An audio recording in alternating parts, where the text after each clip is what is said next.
오늘은 다른 주일보다 더 기쁘고 더 감사한 날입니다. 왜냐하면 오늘은 지난 1년 동안 하나님께서 소득을 주시고 또 하나님께서 우리에게 추수하신 것에 대한 감사절로 지키는 추수감사절이기 때문에 그렇습니다. 물론 지금까지 여러분들이 주일마다 하나님 앞에 나와 예배할 때 기쁨과 감사 예배를 드렸지만 오늘은 추수감사절이니까 다른 주간보다 더 많은 감사와 더 많은 기쁨을 하나님께 올려드릴 수 있는 오늘 하루가 될 수 있기를 우리 주님의 이름으로 축원합니다. 구약 성경에 보면 이스라엘 백성들에게 3대 절기가 있습니다. 가장 먼저는 무교절이라고 해서 6월절이 있고, 그 다음에 두 번째 절기는 초실절이라고 해서 77절이 있습니다. 그리고 세 번째는 초막절이라는 절기가 있습니다. 오늘 읽은 이 16절에도 보면 모든 남자는 1년에 3번 곧 무교절과 77절과 초막절에 내 하나님 여호와께서 택하신 곳에서 여호와를 배우되 빈손으로 여호와를 뵙지 말고 그랬어요. 그러니까 하나님 앞에 이 절기 때가 되면 모든 남자들은 올라와서 하나님께 절기를 지키라라고 하는 것입니다. 그런데 이 세 개의 절기에 공통점이 있는데 그것은 모두가 다 감사의 절기라는 것입니다. 가장 먼저 이 6월절이 있습니다. 6월절은 이스라엘 백성들이 애굽에서 430년 동안 노예로 있었는데 하나님이 그들을 구원해 주셨어요. 그것을 감사하며 하나님께 제사를 드리는 절기입니다. 그 다음에 초실절이라고 또 77절이라고도 하는 절기가 있는데 이 절기는 이제는 첫 열매를 따고 나서 첫 열매로 하나님께 감사 예물을 드리는 겁니다. 그것이 77절이에요. 그 다음에 초막절이 있습니다. 이 초막절은 한 해의 농사를 다 끝내놓고 나서 하나님께서 바람을 주셨고 하나님께서 비를 주셨고 하나님께서 햇빛 주신 것을 감사해서 하나님 앞에 제사를 드리고 또한 절기를 지켰습니다. 이렇게 6월절과 초실절 그리고 장막절에 또 초막절에 공통점이 있는데 그것은 모두가 다 하나님께 대한 감사의 절기라고 하는 것입니다. 오늘은 추수감사절은 구약시대에 초막절에서부터 유래가 되었다고 말할 수가 있어요. 그래서 하나님께서는 이스라엘 백성들에게 하나님의 자녀들에게 이와 같이 초막절을 지키라 라고 말씀하셨죠. 출애굽기 23장 16절에도 보면 수장절을 지키라. 여기서 수장절은 바로 초막절입니다. 다른 이름이에요. 수장절을 지키라. 이는 내가 수고하여 이룬 것을 연말에 밭에서부터 거두어 저장함이라 그랬고, 예레미야 23장 24절에도 보면 이스라엘 자손들에게 이르러 말하라.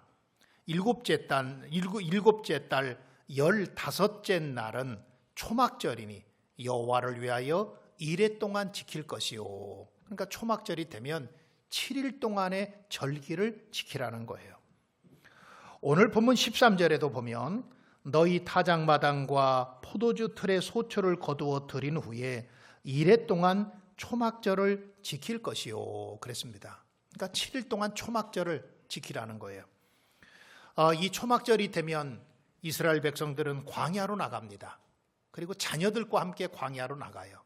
그래서 광야에 나가서 초막을 짓습니다. 왜 초막절이라고 하는가 하면 초막을 짓고 그곳에서 일주일 동안 생활을 하는 거예요. 자녀들과 함께 초막절에서 생활을 하면서 자녀들에게 교육을 시킵니다. 우리 조상들이 이와 같이 초막에서 살았다. 얼마나 불편하냐. 우리 조상들이 이렇게 고생했다. 그러면서 초막절을 통해서 자녀들에게 신앙교육을 시키고 또한 하나님을 가르치는 거예요. 이게 초막절입니다. 그러면서 감사하는 거예요. 하나님은 감사하는 신앙에 대해서 너무나 많은 부분을 강조하고 있어요. 시편 95편에 보니까 감사함으로 그 문에 들어가며 그랬어요. 그러니까 우리가 성전에 올라올 때도 가장 준비된 마음이 있어야 됩니다. 그것은 바로 감사의 마음이에요. 오늘 이 아침에 여러분들이 성전에 올라오면서도 감사의 마음을 갖고 올라오셨다고 한다면 아마도 여러분들 속에 하나님께서 분명히 큰 은혜로 채워주실 줄 믿습니다. 만약에 감사의 마음이 없이 그냥 주일날 됐으니까 교회에 올라왔다고 한다면 지금이라도 여러분들의 마음속에 감사의 마음을 가질 수 있기를 주님의 이름으로 축복합니다. 골로새서 2장 7절에도 보면 믿음에 굳게 서서 감사함을 넘치게 하라 그랬습니다. 골로새서 3장 15절에도 보면 너희는 감사하는 자가 되라 그랬습니다. 하나님께서 명령하셨어요. 너희는 감사하는 자가 되라. 감사하고 싶으면 하고 하기 싫으면 안 하는 것이 아니라 감사하는 자가 되라 그러셨습니다. 골로새서 3장 17절에도 보면 무엇을 하든지 말에나 일에나 주 예수의 이름으로 하고 그를 힘입어 아버지 하나님께 감사하라 그랬습니다. 데살로니가전서 5장 18절에도 보면 범사에 감사하라 이는 그리스도 예수 안에서 너희를 향하신 하나님의 뜻이라 그랬습니다. 에베소서 5장 20절에도 보면 범사에 우리 주 예수 그리스도의 이름으로 항상 아버지 하나님께 감사하라 그랬습니다. 성경은 우리에게 모든 일에 있어서 감사하라, 감사하라, 감사하라고 명령하고 있는 것입니다. 감사는 믿음의 분량으로 하는 거예요. 감사는 많은 사람들이 감사하면 무엇을 생각하는가 하면 소유를 생각합니다. 내가 얼마나 많이 갖고 있느냐, 얼마나 누리고 있느냐, 그것을 가지고 감사하기가 쉬운데 감사는 소유의 문제가 아니고 믿음의 문제입니다. 내게 믿음이 있으면 아무리 작은 것을 보고도 감사할 수 있는 그런 은혜가 우리 가운데 임하게 되어 있습니다. 그런데 감사가 없으면, 믿음이 없으면 아무리 큰 것을 내게 주어진다고 할지라도 감사를 모르며 살아가게 되어 있습니다.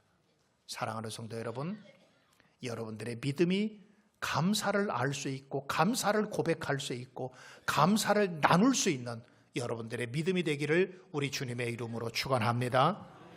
자, 오늘은 추수감사절인데 이 추수감사절의 가장 먼저 유래는 구약 성경에서 이와 같이 초막절을 지키는 것이 성경적인 유래라고 한다면 또 하나의 유래는 바로 16세기에 미국에서부터 추수감사절이 시작되었습니다.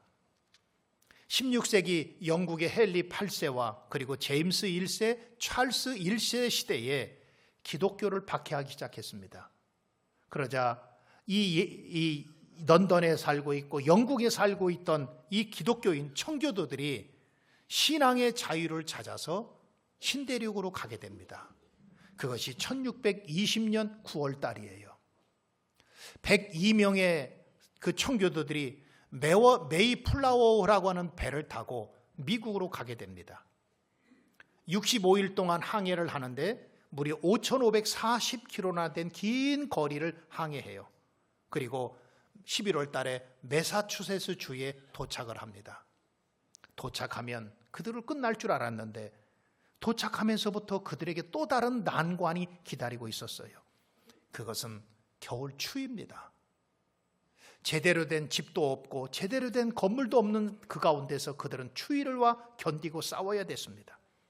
식량의 부족함으로 그들은 부족한 음식 때문에 고통을 당했습니다. 원주민들의 냉대와 원주민들과의 갈등도 있었습니다. 들짐승의 위험도 있었고 그리고 무엇보다도 그들이 안전하지를 못했습니다. 그의 겨울을 지나고 나니까 처음에 102명이 신대륙에 도착했는데 그 가운데서 쉬운 2명이 추위 때문에, 굶주림 때문에 그리고 각종 질병 때문에 세상을 떠나게 되고 50명밖에 남지 않았습니다. 절반은 세상을 떠났어요. 겨울에 다 세상을 떠난 거예요. 겨울이 지나고 난 다음에 1621년 봄이 되자 생존한 청교도들은 땅을 개간하고 그곳에 씨를 뿌립니다. 그리고 나서 가을이 되었어요. 가을이 되니까 추수의 기쁨을 얻었어요. 호박을 거둬들였고 또 옥수수를 거둬들였고 많은 곡식들을 거둬들일 수가 있었습니다. 그들이 한자리에 모여서 추수의 기쁨을 누리면서 그들의 마음속에 이 모든 것이 하나님의 은혜라고 하는 것을 고백하고 감사하게 되었습니다. 살아남은 것도 하나님의 은혜고, 추수하게 된 것도 하나님의 은혜고, 그리고 신앙의 자유를 찾아서 여기까지 오게 하신 것도 하나님의 은혜였던 겁니다. 모든 게 하나님의 은혜였어요. 그래서 감사한 마음으로 청교도들은 첫 번째 추수감사절을 1621년 가을에 추수감사절을 지키게 됩니다. 주일날 추수감사절에 주일날 그들이 모여서 하나님을 찬송했어요. 하나님께 기도하고 하나님의 말씀을 듣고 하나님께 예배했어요. 생명 주신 것을 감사하고 생명을 연장시켜 주신 것을 감사하고 또 1년 동안 농사하게 하신 것도 감사하고 건강 주신 것도 감사하고 사랑하는 사람을 잃어버리는 아픔도 있었지만 그래도 잘 견디고 가을에 추수할 수 있도록 허락해 주신 하나님께 감사의 추수감사절을 하나님 앞에 지냈습니다. 그리고 두 번째 날은 그들이 서로 칠면조 요리를 가져와서 감자와 옥수수 요리를 만들고 그래서 그곳에서 음식을 나누며 같이 먹었습니다. 그때부터 이 추수감사절이 되면 미국 사람들은 꼭 칠면조 요리를 먹어요. 제가 옛날에 선교사로 있을 때 저희 교인 가운데 남편이 미국인이 있었어요. 부인은 우리 교회 집사님이었는데 남편이 미국인이었습니다. 어느 날 저에게 추수감사절이 다가오는데 그 집사님으로부터 전화가 왔습니다. 목사님, 이번 주 추수감사절은 저희 가정에서 같이 지내시지요? 그래서 저도 궁금했습니다. 우리가 추수감사절 하면 그동안에 많이 지켜왔는데 과연 미국 사람들은 어떻게 추수감사절을 지키고 궁금해했습니다. 추수감사절 날 저를 초청해서 제가 그 집사님네 집을 방문했어요. 그랬더니 남편이 대한항공의 파일럿이었는데 남편이 추수감사절이라고 칠면조 요리를 잘해서 구웠어요. 그리고 옥수수를 굽고 각종 과일과 채소들을 다 준비해 놓았어요. 그리고 목사님 기도해 주세요. 제가 기도해 주고 같이 음식을 나누었어요. 칠면조 고기를 참 이렇게 남편이 쓰르면서 목사님 이거 드셔보시라고 주는 것을 제가 먹었던 기억이 납니다. 그때부터 칠면조 요리를 사람들은 먹기 시작했어요. 추수감사절에는 미국 사람들은 꼭 칠면조 요리를 먹어요. 셋째 날에는 인디언 추장과 원주민들을 초청했답니다. 그리고 그들에게 칠면조 요리를 나누어주고 호박파이를 만들어서 그들과 함께 축제를 벌였어요. 추수감사절은 물론 하나님께 감사하고 서로가 음식을 나누지만 그것으로 끝나지 않고 감사한 것을 다른 사람과 같이 나누며 지내는 것이 추수감사절이라는 거예요. 하나님께서 주신 것을 감사하고 그것으로 끝나는 것이 아니라 나누는 축제의 날이라고 하는 것입니다.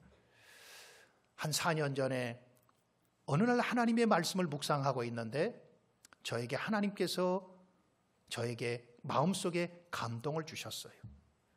제가 하나님께 감사했습니다. 하나님, 저에게 교회에서 목회할 수 있도록 허락해 주셔서 감사하고 지난 1년 동안 우리 가정을 지켜주셔서 감사하고 교회를 지켜주셔서 감사하고 그리고 건강 주셔서 감사하고 또 우리 아내도 자녀들도 모두 건강하게 살아가게 해주신 거 감사합니다. 그런데 하나님께서 저의 마음속에 어떤 감동을 주시는가 하면 이 목사, 내 하나님 감사할 게 많지? 내 하나님 너무너무 많아요. 하나님께 감사할 게 너무너무 많아요. 그런데 하나님께서 저에게 감사를 혼자 갖지 말고 감사를 나누어 보면 어떨까라고 하는 마음을 주셨어요. 하나님 감사를 나누다니요 무슨 말씀이십니까? 어떻게 나눠야 됩니까? 그때 하나님께서 저에게 감동을 주시기를 이 목사 개척할 때 생각나나? 여러분 제가 처음에 목회했던 데는 경기도 양평군 양수리라고 하는 곳에서 전도사 처음에 목회를 했습니다. 이 양수리가요 얼마나 추운 데인지 몰라요. 왜냐하면 말 그대로 양수리라고 하는 것은 동네가 있고 이쪽에서도 물이 오고 이쪽에서도 물이 와서 두물머리에서 만나서 한강으로 서울로 가는 곳입니다. 그러다 보니까 물 속에 있는 도시와 같아서 그곳이 굉장히 추웠던 곳이에요. 그렇게 춥다 보니까 처음 목회하면서 겨울만 되면 걱정이 난방비 걱정이에요. 물론 큰 교회에서야 난방비가 걱정이 되지 않겠지만 개척교회, 비전교회 목사님들에게 있어서 가장 큰 걱정은 겨울이 다가오면 어떻게 난방비를 마련할까? 그것이 개척교회, 비전교회 목사님들의 고민이었어요. 저도 마찬가지였어요. 그런데 그날 말씀을 묵상하는데 하나님께서 저에게 이렇게 말씀하셨어요. 비전교회, 개척교회 때 생각이 나나? 예, 하나님 저 생각나요. 얼마나 추웠는지 몰라요. 추워도 난방을 제대로 할 수가 없었어요. 왜냐하면 난방비가 없었기 때문에. 그때 하나님께서 저에게 이런 말씀을 주셨습니다. 이 목사, 감사를 나누어 보면 어떨까? 감사를 한번 나누어 보면 어떨까? 하나님 어떻게 나누어야 될까요? 그랬더니 하나님께서 저의 마음속에 감동을 주시기를 이 목사가 개척할 때에 비전교회, 개척교회 전도사님들이나 목사님들이 난방비 때문에 어려움 당했던 것처럼 지금 우리 지방 내에 있는 연약한 교회들은 난방비 때문에 어려움을 겪고 있는데 그들과 함께 감사를 나누고 하나님께서 주신 은혜를 나누어 보면 어떨까라고 하는 감동이 저의 마음속에 왔습니다. 지금도 우리는 벌써 매해 추수감사절이 되면 저희 교회는 오후 예배 여기서 드리지 않습니다. 어떤 때는 더 저 태백으로 올라가기도 하고 어떤 때는 삼척으로 가기도 하고 올해는 속초로 2교회를 정했습니다. 그리고 곳에 가서 우리가 감사를 하나님으로부터 받은 바 은혜를 우리만 감사하는 것으로 끝나지 않고 난방비에 어려움을 겪고 있는 비전교회 목사님들과 같이 난방비를 나누려고 합니다. 하나님께서 우리에게 주신 은혜와 사랑, 이거 하나님께 감사를 올려드리면 물론 하나님께서 기뻐하시겠죠. 그런데 저는 성경을 보면서 하나님이 더 기뻐하시는 것이 있는데 그것은 우리가 가진 은혜를, 우리가 가진 감사를 약한 사람들과 부족한 사람들과 나눌 때에 하나님이 더 기뻐하시고 하나님이 영광 받으신다고 하는 사실을 깨닫게 되었습니다. 그래서 우리 당회원들하고 공유를 했습니다. 장로님들 제가 기도해보고 생각해보니까 이렇게 하면 좋겠습니다. 우리 장로님들이 모두 목사님 그거 너무 좋습니다. 다들 그렇게 하십시다. 동의를 했습니다. 그래서 지금도 우리 교회는 추수감사절이 되면 오후 예배는 교회에서 드리지 않습니다. 그리고 비전교회, 힘이 없고 연약한 교회, 우리의 위로가 필요하고 우리의 용기가 필요한 교회에 찾아가서 그들과 함께 감사를 나누고 하나님의 은혜에 감사하는 시간을 갖습니다. 감사와 은혜와 감사를 나누면 하나님이 더 풍성하게 허락해 주실 줄 믿으시기를 바랍니다. 하나님이 채워주실 겁니다. 감사는 혼자 하나님의 은혜를 감사하면 한 사람 것이 되지만 그것을 나누면 2사람이 될 것이고 2사람이 나누면 4사람이 될 것이고 4사람이 나누면 8사람이 되어지게 될 것입니다.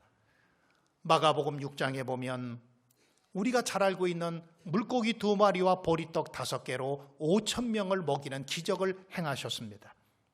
그때 당시에 성경은 분명히 장정만 5,000명이 모였다고 성경은 말씀합니다.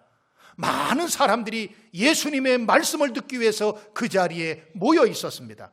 장정만 5,000명이다 보니 여자와 어린아이들까지 합치면 최소한 10,000명은 넘는 인원이 예수님 말씀을 듣기 위해서 모여 있었습니다. 시간이 지나면서 식사 때가 되었어요. 저물어 가기 시작했습니다. 그런데 그들이 가진 것은 없어요. 그때에 어떤 어린아이 하나가 물고기 2마리와 보리떡 5개를 가지고 왔었습니다. 그리고 그것을 주님 앞에 드렸습니다. 예수님은 물고기 2마리와 보리떡 5개를 가지고 하늘을 우러러 축사하셨다, 그렇게 말씀해요. 이 축사했다라고 하는 말을 헬라어에 보면 율로게센이라고 하는 말인데, 율로게센이라고 하는 말은 축사하셨다라고 하는 뜻도 있지만 감사라고 하는 뜻도 가지고 있습니다. 우리 주님은 물고기 2마리와 보리떡 5개를 하늘을 향하여 높이 드시고 나서 말씀해 주시기를 이것을 가지고 축사하시고 감사하셨던 것입니다. 여러분, 성경은요 뭐라고 말씀하고 있는가 하면 떡을 떼어 제자들에게 주어 사람들에게 나누어 주게 하시고 그랬어요. 나누어 주었다고 그랬어요. 물고기 2마리도 역시 마찬가지로 사람들에게 나누어 주었다고 그랬습니다. 여러분, 제가 여러분들에게 굉장히 어려운 수학 문제 하나를 내겠습니다. 제가 물고기 2마리가 있습니다. 그런데 그 물고기 2마리 가운데 1마리를 다른 사람 주었습니다. 그러면은 몇 마리가 남을까요? 큰일 났네. 이 문제를 못 풀면 치매기가 있으신 거예요. 자, 제가 다시 말씀드릴게요. 물고기 2마리가 있습니다. 그 가운데 1마리를 다른 사람에게 나누어 주었습니다. 몇 마리가 남을까요? 1마리가 남죠. 이건 세상의 수학의 법칙이에요. 그런데 하나님의 법칙은 그렇지 않습니다. 2개에서 하나를 다른 사람에게 주었어요. 그런데 2개가 그대로 있는 거예요. 보리떡 5개가 있었습니다. 이 5개 가운데서 2개를 다른 사람에게 주었습니다. 그럼 3개가 남아야 되는데 3개가 남는 것이 아니라 5개가 그대로 남았습니다. 오히려 더 많아졌습니다. 다 배불리 먹었습니다. 그리고 오히려 12강주리가 남았습니다. 나누면 부족해야 되는 것 아니겠습니까? 그런데 하나님께서 채워주셨습니다. 오히려 남았습니다. 하나님은 우리가 나눌수록 더 채워주시는 하나님이시라고 하는 것을 우리에게 가르쳐주고 있는 것입니다. 하나님은 나눌수록 더 많게 하십니다. 나누면 부족할 것 같고 나누면 없어질 것 같아도 이상하게 하나님의 계산법은, 하나님의 축복의 법은 나누면 나눌수록 더 풍성하게 채워주시는 하나님의 놀라운 은혜가 우리들 가운데 임하게 되는 것입니다. 나누지 않으면 한 사람이 배불러요. 그러나 나누면 더 많은 사람이 배부를 수가 있는 것입니다. 이것이 감사를 나눌 때 주시는 하나님의 축복이요, 하나님의 은혜인 거예요. 오늘 본문 13절, 14절 말씀 우리 한번 다 같이 읽어볼까요? 13절 같이 읽읍시다. 시작. 너희 타작마당과 포도주 틀에 소초를 거두어 들인 후에 이래 동안 초막절을 지킬 것이요, 절기를 지킬 때에는 너와 내 아내와 노비와 내 성중에 거주하는 내 유인과 객과 고아와 과부와 함께 즐거워하되. 아멘. 여러분, 여기 굉장히 중요한 말씀이 있습니다. 14절을 제가 다시 한번 읽어보면 절기를 지킬 때는 너와 내 자녀와 노비와, 누구에게까지 해당이 돼요? 노비에게까지, 종들에게까지 해당이 됩니다. 내 성중에 거주하는 내위인과, 그러니까 별로 관계없는 사람들이에요. 내위인과, 그리고 객과, 객은 나그네를 말합니다. 그리고 심지어는 고아와 과부가 함께 즐거워하되 그랬습니다. 추수한 곡식을 나눈 후에 먼저 하나님께 감사를 드리지요. 하나님 감사합니다. 지난 1년 동안 추수하게 해주셔서 감사합니다. 하나님께서 소득을 주셔서 감사합니다. 그리고 나서 하나님께 제사를 드리고 난 후에 그 곡식과 열매를 가지고 남종과 여종과 나그네와 과부와 고아 등과 함께 나누고 함께 즐거워하라고 하는 거예요. 그러므로 추수감사절은 우리가 하나님께 감사만 하는 것으로 끝나는 날이 아니라 그 감사를 연약한 사람들과, 그리고 소외된 사람들과, 없는 사람들과 나누기를 하나님께서 원하시고 계시는 거예요. 특별히 오늘 성경에 보면 절기라고 하는 말이 나와요. 절기. 이 절기라고 하는 말을 히브리어로 보면은 하그라고 하는 말인데, 이 하그라고 하는 말은 춤춘다고 하는 뜻을 가지고 있습니다. 혼자 곡식을 거둬들이고 혼자 춤추지 말고 같이 춤추라는 거예요. 모든 사람과 함께 즐거워하고 함께 기뻐하고 함께 먹고 함께 마시라는 거예요. 혼자 춤추지 말고 특별히 소외된 자들과 가난한 자들, 남종과 여종들, 그들과도 함께 춤을 추라는 것입니다. 농부에게 추수날은 얼마나 좋은 날인지 몰라요. 그러니까 그날은 참 기쁘게 날이죠. 그날은 웃음이 있습니다. 즐거움이 있습니다. 행복한 날입니다. 그런데 혼자 기뻐하고 혼자 즐거워하고 혼자 먹고 마시는 것이 아니라 나눔으로 인해서 모두 함께 즐거워하고 모두 함께 춤을 추라는 거예요.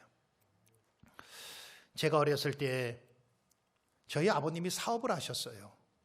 그래서 사업이 괜찮아지시고 그랬는데 저희 집에 또 논도 좀 있었습니다. 시골이다 보니까 아버님 사업은 사업대로 하시고 또 시간 있을 때마다 논 농사를 지시는 그런 일을 했었어요. 그런데 지금처럼 논 농사를 질 때 지금처럼 기계로 하지 않고 그때만 해도 다 낫으로 추수를 했어요. 논에 가서 낫으로 다 뱄습니다. 그럼 그것을 낫으로 벤 것을 탈곡기다 넣고, 아마도 제 말이 뭔지 이해가 가시는 분들은 그래도 시골에서 사신 분들이에요. 근데 이것을 올려놓고 팔로 막 밟지요. 그러면 윙윙윙윙 하면서 곡식은 곡식대로 떨어져요. 그리고 나서 그걸 또 바람에 날려가지고 곡식들을 모으지요. 그러면은 이렇게 추수날이 되면 저희 아버님과 또 인부들을 많이 모여서 그 벼를 베고 또 탈곡기에 넣어서 추수를 하고, 그러면 저희 어머니는 집에서 이제 밥을 해가지고 가요. 그 밥을 무슨 밥이라고 그러는 줄 아세요? 저희 시골에서는 그걸 들밥이라고 그럽니다. 들밥이라고 그래요. 그러니까 들밥을 해서 가지고 가요. 여러분 들밥 먹어보셨어요? 안 먹어봤으면 말을 하지 말아요. 참 맛있어요. 들밥, 뜨거운 태양에서 사람들이 둘러앉아서 밥을 먹습니다. 그럼 저는 그때 어린아이니까 무엇을 들고 갈까요? 인부들이 먹을 막걸리. 제가 막걸리 들고 다니던 사람이 목사가 된 거예요. 막걸리를 들고 한 손에는 주전자를 들고 주전자에는 물이 가득 들어있지요. 이것을 가지고 어머니 뒤를 졸졸졸 따라가요. 이제 들에 도착하면 음식을 펴놓고 인부들을 부릅니다. 그리고 같이 음식을 먹어요. 그런데 지금은 그런 일이 없습니다만은 지나가는 사람 다 불러요. 그 김씨 이리 와. 김씨 이리 와. 옆에 논에 있는 사람도 불러요. 이씨, 박씨 다 오라고 그래요. 그리고 나서 그 자리에 큰 잔치가 벌어지고 논에서 일하던 사람들이 같이 음식을 먹어요. 이게 추수의 나눔이에요. 혼자 먹지 않습니다. 나누어 주었습니다. 사랑하는 성도 여러분, 초대교회의 교부였던 크리소스톰은 이런 말을 했습니다. 사람에게는 근본적인 죄가 하나 있는데 그것은 감사할 줄 모르는 죄다. 그런 말을 했습니다. 내게 은혜가 없고 내가 감사가 없는데 어떻게 나눌 수가 있겠습니까? 감사는 믿음으로 고백하는 사람들에게 주어지는 하나님의 축복이에요. 감사라고 하는 것은 있어서 감사하는 것이 아니에요. 풍족해서만 하는 것이 아닙니다. 감사라고 하는 것은 참 이상해요. 내 안에 성령이 충만하고 영성이 있을 때는 없는 것을 보고도 감사할 수 있는 마음이 생겨요. 그런데 내가 영성이 떨어지고 그리고 내 안에 성령이 충만하지 못할 때는 큰 것을 보고도 감사할 줄 모르는 사람이 되고 맙니다. 사랑하는 성도 여러분, 하나님께서 주신 은혜가 있음을 믿습니까? 감사하십니까? 감사를 하나님께 먼저 올려드릴 수 있는 여러분 되시기를 주의 이름으로 축복합니다. 그리고 여러분이 받은 바 은혜를 약한 사람들, 가난한 사람들, 소외된 사람들과 나누며 이 감사를 같이 춤을 추고 나갈 수 있는, 감사로 같이 춤을 추고 나갈 수 있는 추수감사절 절기가 될 수 있기를 우리 주님의 이름으로 축원합니다. 우리 다 같이 눈을 감읍시다. 기도하십시다. 여러분, 감사는 신앙의 고백입니다. 감사는 믿음으로 하는 거예요. 왜 내게 감사가 없을까? 여러분, 그것은 여러분들의 가슴 속에 하나님의 영이 충만하지 못하다고 하는 증거입니다. 하나님의 영성이 내 가운데 있을 때는 작은 것을 보고도 감사하는 마음이 생겨요. 그런데 내 안에 영성이 떨어지면 아무리 좋은 것을 보고도 감사 없이 살아갑니다. 이 시간 우리 다 같이 기도할 때 하나님, 감사를 알 줄 아는 믿음의 사람이 되게 주시옵소서. 그렇게 기도하시고요. 그 다음에 또 한 가지는 하나님으로부터 받은 바 은혜가 많습니다. 이 감사를 나눌 줄 아는 교회가 되게 하시고 나눌 줄 아는 우리 모두가 되게 해주시옵소서. 그래서 약자들, 소외된 자들, 가난한 자들, 또 종들, 하인들, 그들과 함께 감사의 축제가 되게 해 주시옵소서. 이 시간에 우리 다 같이 말씀 들은 것을 생각하면서 주여를 한번 부르고 합심으로 기도합니다. 주여.